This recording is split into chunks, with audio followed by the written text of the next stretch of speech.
Audiobook do Livro dos Espíritos. Primeira parte, capítulo 4.2.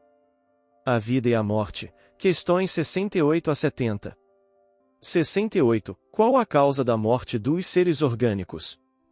Esgotamento dos órgãos. A. Poder-se-ia comparar a morte à cessação do movimento de uma máquina desorganizada? Sim, se a máquina está mal montada, cessa o movimento. Se o corpo está enfermo, a vida se extingue. 69. Por que é que uma lesão do coração mais depressa causa a morte do que as de outros órgãos? O coração é máquina de vida, não é, porém, o único órgão cuja lesão ocasiona a morte. Ele não passa de uma das peças essenciais. 70. Que é feito da matéria e do princípio vital dos seres orgânicos, quando estes morrem? A matéria inerte se decompõe e vai formar novos organismos. O princípio vital volta à massa donde saiu.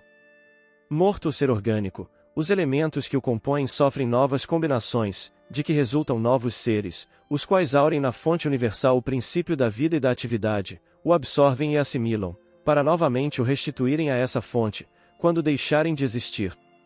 Os órgãos se impregnam, por assim dizer, desse fluido vital e esse fluido dá a todas as partes do organismo uma atividade que as põe em comunicação entre si, nos casos de certas lesões, e normaliza as funções momentaneamente perturbadas. Mas, quando os elementos essenciais ao funcionamento dos órgãos estão destruídos, ou muito profundamente alterados, o fluido vital se torna impotente para lhes transmitir o movimento da vida, e o ser morre.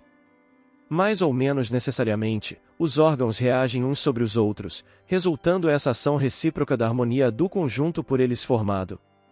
Destruída que seja, por uma causa qualquer, esta harmonia, o funcionamento deles cessa, como o movimento da máquina cujas peças principais se desarranjem.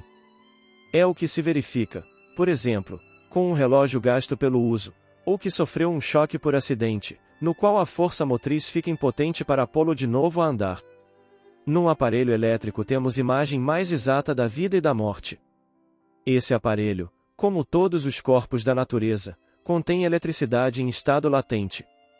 Os fenômenos elétricos, porém, não se produzem senão quando o fluido é posto em atividade por uma causa especial. Poder-se-ia então dizer que o aparelho está vivo. Vindo a cessar a causa da atividade, cessa o fenômeno e o aparelho volta ao estado de inércia. Os corpos orgânicos são, assim, uma espécie de pilhas ou aparelhos elétricos, nos quais a atividade do fluido determina o fenômeno da vida. A cessação dessa atividade causa a morte. A quantidade de fluido vital não é absoluta em todos os seres orgânicos. Varia segundo as espécies e não é constante, quer em cada indivíduo, quer nos indivíduos de uma espécie. Alguns há, que se acham, por assim dizer, saturados desse fluido, enquanto outros o possuem em quantidade apenas suficiente. Daí, para alguns, vida mais ativa, mais tenaz, e de certo modo, superabundante. A quantidade de fluido vital se esgota.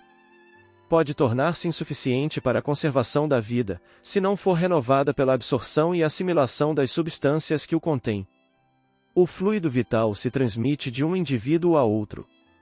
Aquele que o tiver em maior porção pode dá-lo a um que o tenha de menos e em certos casos prolongar a vida prestes a extinguir-se.